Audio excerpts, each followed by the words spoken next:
അങ്ങനെ നമ്മൾ എല്ലാവരും കാത്തിരുന്ന PSCയുടെ പുതിയ സിലബസ് പബ്ലിഷ് ചെയ്തിരിക്കുകയാണ്. അപ്പോൾ എന്തൊക്കെയാണ് ഈ പുതിയ സിലബസിനകത്ത് വന്നിട്ടുള്ള മാറ്റങ്ങൾ എന്നൊക്കെ നോക്കാം. മെയിൻ ആയിട്ട് നമ്മൾ നോക്കാൻ പോകുന്നത് fire and rescue officer, police constable, civil excise officer എന്നീ പോസ്റ്റുകളുടെ സിലബസ് ആണ്. ഓക്കെ, അപ്പോ ഇവിടെ മെയിൻ ആയിട്ട് അധികം മാറ്റങ്ങൾ വന്നിട്ടുള്ളത് നിങ്ങൾക്കറിയായിരിക്കുമല്ലോ, സ്പെഷ്യൽ ടോപ്പിക്കിന്റെ കേസിലായിരിക്കും. കാരണം IPC, CRPC ഒന്നും ഇപ്പോൾ നിലവിലില്ല. പകരം BNS-ഉം BNSS-ഉം ഒക്കെ വന്നിട്ടുള്ള കാര്യങ്ങളൊക്കെ നിങ്ങൾക്കറിയാലോ. അതുകൊണ്ട് തന്നെ കഴിഞ്ഞ വർഷം IPC, CRPC ഒക്കെ പഠിച്ചവർ ഇപ്പോ എന്താ പഠിക്കേണ്ടത്? BNS-ഉം BNSS-ഉം ഒക്കെയാണ്. അതുകൊണ്ട് തന്നെ ഒരു അപ്ഡേറ്റഡ് ആയിട്ടുള്ള ഒരു സിലബസ് ആണ് നമ്മുടെ മുന്നിലേക്ക് PSC തന്നിട്ടുള്ളത്. അപ്പോ സ്പെഷ്യൽ ടോപ്പിക്കിലേക്ക് പോകുന്നതിന് മുമ്പായിട്ട് കോമൺ ആയിട്ട് എന്തൊക്കെയാണ് ഇതിനകത്ത് മാറ്റങ്ങൾ വന്നിട്ടുള്ളത്, മാർക്ക് ഡിസ്ട്രിബ്യൂഷൻ എങ്ങനെയാണെന്നുള്ള കാര്യങ്ങൾ നോക്കാം. ഓക്കെ, എക്സൈസ് ആയിക്കോട്ടെ, പോലീസ് ആയിക്കോട്ടെ, ഫയർ വുമൺ, ഫയർമാൻ എന്നീ പോസ്റ്റുകൾ ആയിക്കോട്ടെ, 80 മാർക്കിനുള്ള GK പോർഷൻ എന്ന് പറയുന്നത് ഓൾമോസ്റ്റ് സെയിം ആണ്. എല്ലാത്തിലും മാത്സും ഇംഗ്ലീഷും അതിനകത്തുള്ള കാര്യങ്ങളെല്ലാം സെയിം ആണ്. സ്പെഷ്യൽ ടോപ്പിക്കിലാണ് ഓരോ പോസ്റ്റുകൾക്കും ഉള്ള സ്പെഷ്യൽ ടോപ്പിക് നമുക്ക് നോക്കേണ്ടതായിട്ടുള്ളത്. സോ ഈ പരീക്ഷകൾക്ക് പഠിക്കുന്നവർ മെയിൻ ആയിട്ടും പഠിക്കുന്ന ചരിത്രം 5 മാർക്കിനാണ്, ഭൂമിശാസ്ത്രം 5 മാർക്കിനാണ്, ധനതത്വശാസ്ത്രം 5 മാർക്കിനാണ്. ഇവിടെ നിങ്ങൾ ശ്രദ്ധിക്കേണ്ടുന്ന ഒരു കാര്യം, ഇന്ത്യൻ ഭരണഘടന 8 മാർക്കാണ്. ഇപ്പം ഇന്ത്യൻ ഭരണഘടനയുടെ വെയിറ്റേജ് എല്ലാ പരീക്ഷകളിലും കൂട്ടിയിട്ടുണ്ട്. അപ്പൊ ഇന്ത്യൻ ഭരണഘടനയുടെ വെയിറ്റേജ് എന്ന് പറയുന്നത് 8 മാർക്കാണ്.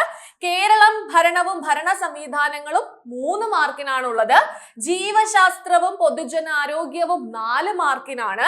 ഭൗതിക ശാസ്ത്രം 3 മാർക്കിനാണ്. ഇതാണ് നമ്മുടെ ആദ്യത്തെ ഏരിയ.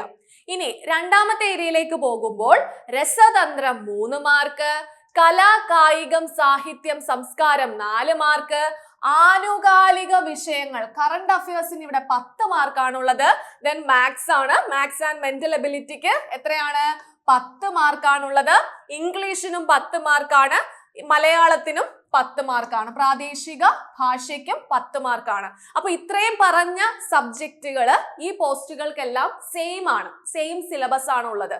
CPO ആയിക്കോട്ടെ, എക്സൈസ് ആയിക്കോട്ടെ, ഫയർമാൻ, ഫയർ വുമൺ പോസ്റ്റുകൾ ആയിക്കോട്ടെ, കോമൺ ആണ്. അപ്പം ഈ ഏരിയാസ്, ഈ 80 മാർക്കിനുള്ളത് നിങ്ങൾക്ക് കോമൺ, എല്ലാ പരീക്ഷകൾക്കും കോമൺ ആയിട്ടുള്ള കാര്യമാണ്.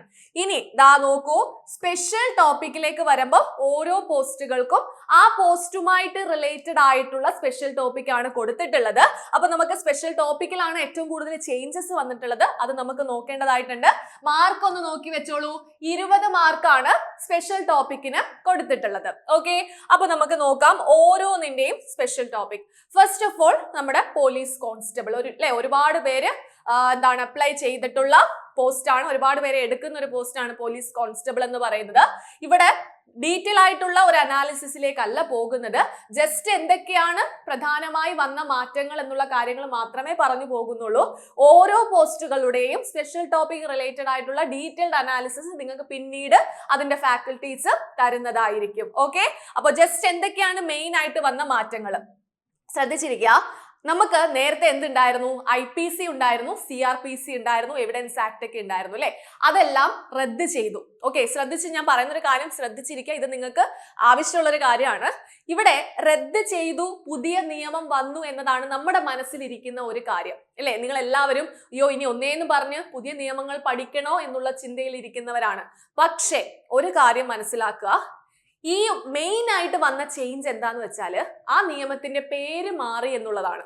IPCയുടെ പേര് മാറി BNS ആകുന്നു, CRPCയുടെ പേര് മാറി BNSS ആകുന്നു, എവിഡൻസ് ആക്ടിന്റെ പേര് മാറി ഭാരതീയ സാക്ഷ്യ അധിനിയമാകുന്നു. ഇതാണ് ഏറ്റവും പ്രധാനമായി വന്ന മാറ്റം, ഏറ്റവും പ്രധാനപ്പെട്ട മാറ്റം, പേരിൽ വന്ന മാറ്റമാണ്. രണ്ടാമത്തെ കാര്യം, ഈ ആക്ടിനകത്ത് അതായത് പുതിയതായിട്ട് കൂടുതൽ കാര്യങ്ങളൊന്നും കൂട്ടിച്ചേർത്തിട്ടില്ല. മുമ്പത്തെ IPCയുടെ കേസ് എടുത്തു കഴിഞ്ഞാൽ മുമ്പത്തെ IPCയിൽ കുറെ സെക്ഷൻസ് എന്ത് ചെയ്യുന്നു? കുറച്ച് സെക്ഷൻസ് ഒക്കെ വേണ്ടാത്ത സെക്ഷൻസ് എടുത്ത് കളയുന്നു, ചില സെക്ഷൻസിനെ മറ്റുള്ള സെക്ഷനുമായിട്ട് ചേർക്കുന്നു. അങ്ങനെയുള്ള കുറെ ചേഞ്ചസ് സെക്ഷനകത്താണ് കൂടുതൽ ചേഞ്ചസ് കൊണ്ടുവന്നിട്ടുള്ളത്. അല്ലാതെ ഇത് ഒന്നേന്നും പറഞ്ഞ് പഠിക്കേണ്ടുന്ന പുതിയ ഒരു നിയമമല്ല. നിങ്ങൾ IPC പഠിച്ചിട്ടുള്ളവരാണെങ്കിൽ, CRPC പഠിച്ചിട്ടുള്ളവരാണെങ്കിൽ രണ്ടും ഏകദേശം ഒരേ കണക്ക് തന്നെ നിങ്ങൾക്ക് തോന്നും. പിന്നെ സെക്ഷനകത്ത് കുറച്ച് മാറ്റങ്ങൾ വന്നിട്ടുണ്ട്. അത് മാത്രമാണ് ഇവിടെ വന്നിട്ടുള്ള ചേഞ്ച്. ഒരിക്കലും പുതിയൊരു നിയമമാണ് മറ്റേത് പോയിട്ട് ഒന്നേന്ന് പറഞ്ഞ് പുതിയ നിയമം വന്നതാണെന്ന് വിചാരിക്കരുത്. ഓക്കെ, അപ്പോ ശ്രദ്ധിച്ചിരിക്കാം. പാർട്ട് 1 എന്ന് പറയുന്നത് 4 മാർക്കിന് എന്ത് വരുന്നുണ്ട്? ദ ഭാരതീയ ന്യായ സംഹിത 2023. എന്താണ് ഭാരതീയ ന്യായ സംഹിത? നമ്മുടെ BNS ആണ്. ഭാരതീയ ന്യായ സംഹിതയാണ് BNS. അതായത് മുമ്പത്തെ IPC അല്ലെ?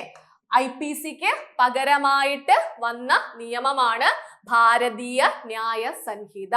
ഓക്കെ, അപ്പൊ അത് നമുക്ക് പഠിക്കേണ്ടതായിട്ടുണ്ട്. അതിന് 4 മാർക്കാണ് അവിടെ കൊടുത്തിട്ടുള്ളത്. ഇനി പാർട്ട് 2ലേക്ക് വരുമ്പോൾ 3 മാർക്കിന് എന്ത് പഠിക്കണം? ഭാരതീയ നാഗരിക് സുരക്ഷാ സംഹിത പഠിക്കണം. അതിനെയാണ് നമ്മൾ BNSS ആക്ട് എന്ന് പറയുന്നത്. നമ്മുടെ CRPC മുമ്പുണ്ടായിരുന്ന CRPCക്ക് പകരമായി വന്ന നിയമമാണ് BNSS ആക്ട് എന്ന് പറയുന്നത്. ഓക്കെ, ഭാരതീയ നഗരിക് സുരക്ഷാ സംഹിത. അപ്പൊ IPCക്ക് പകരം BNS പഠിക്കുക, CRPCക്ക് പകരം BNSS പഠിക്കുക. ഇനി എന്താണ്? ഭാരതീയ സാക്ഷ്യ അധിനിയം. സാക്ഷ്യ അധിനിയം എന്താണ്? എവിഡൻസ് ആക്ട് ആണ് അല്ലേ? എവിഡൻസ് ആക്ട് ഉണ്ടായിരുന്നല്ലോ, ആ എവിഡൻസ് ആക്ട് ആണ് ഭാരതീയ സാക്ഷ്യ അധിനിയം 2023 എന്ന് പറയുന്നത്. അപ്പൊ ഓർക്കുക, ഇതൊന്നേന്നും പറഞ്ഞ് പഠിക്കേണ്ടുന്ന വലിയ കട്ടിയുള്ള വലിയ വലിയ നിയമങ്ങളല്ല. IPC CRPC ഒക്കെ തന്നെയാണ്. സെക്ഷൻസിനകത്ത് കുറച്ച് മാറ്റങ്ങൾ വന്നു എന്ന് മാത്രം. ഓക്കെ, ഇപ്പൊ നിങ്ങളുടെ മനസ്സ് കുറച്ച് റിലാക്സ് ആയി കാണുമല്ലോ. ഓക്കെ, അങ്ങനെയെങ്കിൽ പാർട്ട് 4ലേക്ക് പോകാം. 11 മാർക്കിനുള്ള ബാക്കിയുള്ള ആക്ടുകൾ ഏതൊക്കെയാണ്? കേരള പോലീസ് ആക്ട് പഠിക്കണം. 2011 കേരള പോലീസ് ആക്ട് പഠിക്കണം. Narcotic drugs and psychotropic substances act പഠിക്കുക. അതുപോലെ തന്നെ എന്താണ്? പോക്സോ ആക്ട് ഉണ്ട് അല്ലെ? 2012 പോക്സോ ആക്ട് പഠിക്കുക. അവിടെ കൃത്യമായിട്ട് സിലബസ് നിങ്ങളൊന്ന് ഡൗൺലോഡ് ചെയ്യുക കേട്ടോ. നമ്മളെ കമ്മ്യൂണിറ്റിയിലും ഷെയർ ചെയ്തിട്ടുണ്ട്. അവിടെ അല്ലാത്തവരെ ഗൂഗിളിൽ തന്നെ അല്ലെങ്കിൽ PSCയുടെ വെബ്സൈറ്റിൽ കയറി നിങ്ങൾക്ക് ഡൗൺലോഡ് ചെയ്യാവുന്നതാണ്. കൃത്യമായിട്ട് ഏതൊക്കെ സെക്ഷനുകളാണ് പഠിക്കേണ്ടത്, പോക്സോയിൽ ഏതൊക്കെ സെക്ഷൻസ് പഠിക്കണം, അതുപോലെ RTA ആക്ടിനകത്ത് ഏതൊക്കെ സെക്ഷൻസ് പഠിക്കണം, ഇൻഫർമേഷൻ ടെക്നോളജി ആക്ട് IT ആക്ടിനകത്ത് ഏതൊക്കെ സെക്ഷൻസ് പഠിക്കണം എന്ന് കൃത്യമായിട്ട് സിലബസിൽ കൊടുത്തിട്ടുണ്ട്.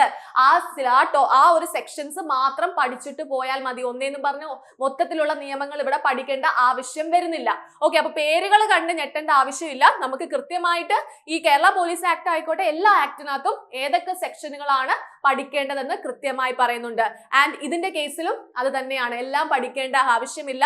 തന്നിരിക്കുന്ന സെക്ഷനുകൾ അവിടെ ബോക്സ് ഇട്ട് കുറച്ച് കാര്യങ്ങൾ കൊടുത്തിട്ടുണ്ട്. അത് മാത്രം പഠിച്ചിട്ട് പോയാൽ മതി. ഓക്കെ, അപ്പോ അതാണ് നമ്മുടെ സ്പെഷ്യൽ ടോപ്പിക്കിന്റെ പോലീസ് കോൺസ്റ്റബിളിന്റെ സ്പെഷ്യൽ ടോപ്പിക്കിൽ നമുക്ക് നോക്കാനായിട്ടുള്ളത്. ഓക്കെ, അപ്പോ ഇൻഫർമേഷൻ IT ആക്ട്, അതുപോലെ RTA ആക്ട്, പോക്സോ ആക്ട്, ഇതൊക്കെ ഓൾറെഡി ഉള്ള ടോപ്പിക് തന്നെയായിരുന്നു. Kerala police act, narcotic and psychotropic drugs act. ഇത് ഇനി എക്സ്ട്രാ ആയിട്ട് വന്നത് ഈ 3 പാർട്ട് മാത്രമാണ്. അത് നേരത്തെ CRPC IPC അതുപോലെ എവിഡൻസ് ആക്ടിന് പകരമായിട്ട് വന്നതാണെന്ന് മനസ്സിലാക്കുക. ഓക്കെ അല്ലേ? ഓക്കെ, അങ്ങനെയെങ്കിൽ അടുത്തതാണ് സിവിൽ എക്സൈസ് ഓഫീസർ. അതിനകത്ത് വലിയ ചേഞ്ചസ് ഒന്നും വന്നിട്ടില്ല. മൊഡ്യൂൾ 1 4 മാർക്കിന് അബ്കാരി ആക്ട് ആണ് ഉള്ളത്. ഇനി മൊഡ്യൂൾ 2 2 മാർക്കിനാണ് NDPS ആക്ട് വരുന്നത്. മൊഡ്യൂൾ 3 3 മാർക്കിന് ഡിസ്റ്റിലറി ആൻഡ് വെയർഹൌസ് റൂൾസ് വരുന്നുണ്ട്. മൊഡ്യൂൾ 4 3 മാർക്കിന് ഫോറിൻ ലിക്കർ റൂൾസ് വരുന്നുണ്ട്. മൊഡ്യൂൾ 5 3 മാർക്കിന് കോട്ട്പ ആക്ട് വരുന്നുണ്ട്. ദെൻ മൊഡ്യൂൾ 6 3 മാർക്കിന് ക്യാമ്പയിൻ അഗെയിൻസ്റ്റ് ആൽക്കഹോളിസം വരുന്നുണ്ട്. ആൻഡ് മൊഡ്യൂൾ 7 ഇത് എല്ലാത്തിലും കോമൺ ആയിട്ട് വരുന്ന ഒരു ആക്ട് ആണ്. എല്ലാ പോസ്റ്റുകളിലും ഉണ്ട് കേട്ടോ. Information technology act IT act 2 മാർക്കിന് വരുന്നുണ്ട്. അപ്പൊ IT ആക്ട് പഠിച്ചു കഴിഞ്ഞാൽ എല്ലാത്തിന്റെയും 2 മാർക്ക് നമുക്ക് നേടിയെടുക്കാം. മറ്റേതിന്റെ 80 മാർക്കിന്റെ കൂടെ 2 മാർക്ക് നമുക്ക് കോമൺ ആയിട്ട് നേടിയെടുക്കാൻ പറ്റുന്ന 82 മാർക്ക് നമുക്ക് 3ലും കോമൺ ആണ്. Okay, clear? ഇനി next fire and rescue officer ആണ്. ഫയർ ആൻഡ് റെസ്ക്യൂ ഓഫീസറിലേക്ക് വരുമ്പോൾ മൊഡ്യൂൾ 1 എന്ന് പറയുന്നത് ഫയർ എന്ന് പറഞ്ഞ ഒരു ഏരിയ, കൃത്യമായിട്ട് ഫയറിനകത്ത് എന്തൊക്കെ പഠിക്കണമെന്ന് കൃത്യമായിട്ടുള്ള ഒരു സിലബസ് കൊടുത്തിട്ടുണ്ട്. 9 മാർക്കാണ് ആ ഒരു ഏരിയക്ക് വരുന്നത്. ദെൻ മൊഡ്യൂൾ 2 9 മാർക്കിന് ഫസ്റ്റ് എയ്ഡ് എന്നുള്ള ആ ഒരു പോർഷൻ ഉണ്ട്. അവിടെയും കൃത്യമായിട്ട് ഏതൊക്കെ ടോപ്പിക്സ് ആണ് പഠിക്കേണ്ടതെന്ന് പറയുന്നുണ്ട്. ദെൻ മൊഡ്യൂൾ 3 2 മാർക്കിന് നമ്മൾ നേരത്തെ പറഞ്ഞ ഇൻഫർമേഷൻ ടെക്നോളജി ആക്ട്. ഇനി ഇൻഫർമേഷൻ ടെക്നോളജി ആക്ട് എന്ന് പറയുമ്പോൾ 2 മാർക്കിന് കോമൺ ആയിട്ട് ഏതൊക്കെയാണ് പഠിക്കേണ്ടത്? Section 43, section 43A, 65, 66, 66B, 66C, 66D, 66E, 66F. ഇത് എന്താണെന്നും പഠിക്കാം. അതിനകത്ത് വരുന്ന പണിഷ്മെന്റും കൃത്യമായിട്ട് പഠിച്ചു വെച്ചാൽ ഈ 2 മാർക്ക് നമുക്ക് സിമ്പിൾ ആയിട്ട് നേടിയെടുക്കാൻ സാധിക്കും. ഓക്കെ അല്ലേ? അപ്പൊ ഇത്രയും കാര്യങ്ങളാണ് നമുക്ക് ഈ ഒരു പുതിയ സിലബസുമായി ബന്ധപ്പെട്ട് പഠിക്കാനായിട്ടുള്ളത്. ദെൻ എക്സ്ട്രാ വരുന്ന കുറച്ച് സെക്ഷൻസ് ആണ് 67, 67A, 67B, 72, 77B, 78. ഇത് എല്ലാ പരീക്ഷകൾക്കും കോമൺ ആയിട്ട് വരുന്ന കുറച്ച് സിലബസ് ആണ്. ആ ഒരു ഏരിയാസ് പഠിക്കുക. ദെൻ അതിന്റെ ആ ഒരു പണിഷ്മെന്റ് പഠിക്കുക. ഇത് എന്താണെന്ന് പഠിക്കുക. സെക്ഷൻസ് മറന്നു പോകരുത്. ഇപ്പൊ നിങ്ങളടുത്ത് ചോദിക്കുന്നത് എന്തായിരിക്കും? സെക്ഷൻ 66 എപ്പോഴും ചോദിക്കുന്നതാണ്. എന്താണ്? കമ്പ്യൂട്ടർ റിലേറ്റഡ് ഒഫൻസുമായി ബന്ധപ്പെട്ട സെക്ഷൻ ഏതാണ്? 66. ഇതിന്റെ പണിഷ്മെന്റ് എന്താണ്? അങ്ങനെയുള്ള രീതിയിലാണ് ഈ ഏരിയാസിൽ നിന്നും ക്വസ്റ്റ്യൻസ് വരുന്നത്. അപ്പൊ അതൊക്കെ ഒന്ന് ശ്രദ്ധിച്ച് പഠിച്ചു കഴിഞ്ഞാൽ നമുക്ക് ഈ ഒരു സ്പെഷ്യൽ ടോപ്പിക്കിനകത്തുള്ള ആ ഒരു 20 മാർക്കും നേടിയെടുക്കാൻ സാധിക്കും. ഓക്കെ, അപ്പോൾ ഇത്രയും കാര്യങ്ങൾ ഓർത്തിരിക്കുക. സിലബസിനകത്ത് വലിയ ചേഞ്ചസ് ഒന്നും വന്നിട്ടില്ല. ആ ആക്ടുകൾ അല്ലെങ്കിൽ ആ സ്പെഷ്യൽ ടോപ്പിക്കിന്റെ കേസിൽ മാത്രമാണ് കുറച്ച് മാറ്റങ്ങൾ വന്നിട്ടുള്ളത്. അപ്പോൾ നിങ്ങളുടെ പഠനം നല്ല രീതിയിൽ തന്നെ മുന്നോട്ട് കൊണ്ടുപോവുക. അപ്പോൾ നമ്മുടെ കോഴ്സ് ആയിട്ട് ബന്ധപ്പെട്ട എന്തെങ്കിലുമൊക്കെ സംശയങ്ങൾ ഉണ്ട് എങ്കിൽ നിങ്ങൾക്ക് താഴെ കൊടുത്തിരിക്കുന്ന നമ്പറിൽ നിങ്ങൾക്ക് കോൺടാക്ട് ചെയ്യാം. കോഴ്സിന്റെ ഡീറ്റെയിൽസ് ഒക്കെ അറിയാവുന്നതാണ്. അപ്പോൾ ഇത്രയും കാര്യങ്ങളാണ്. സോ നമുക്കിനി മറ്റൊരു ദിവസം കാണാം. താങ്ക്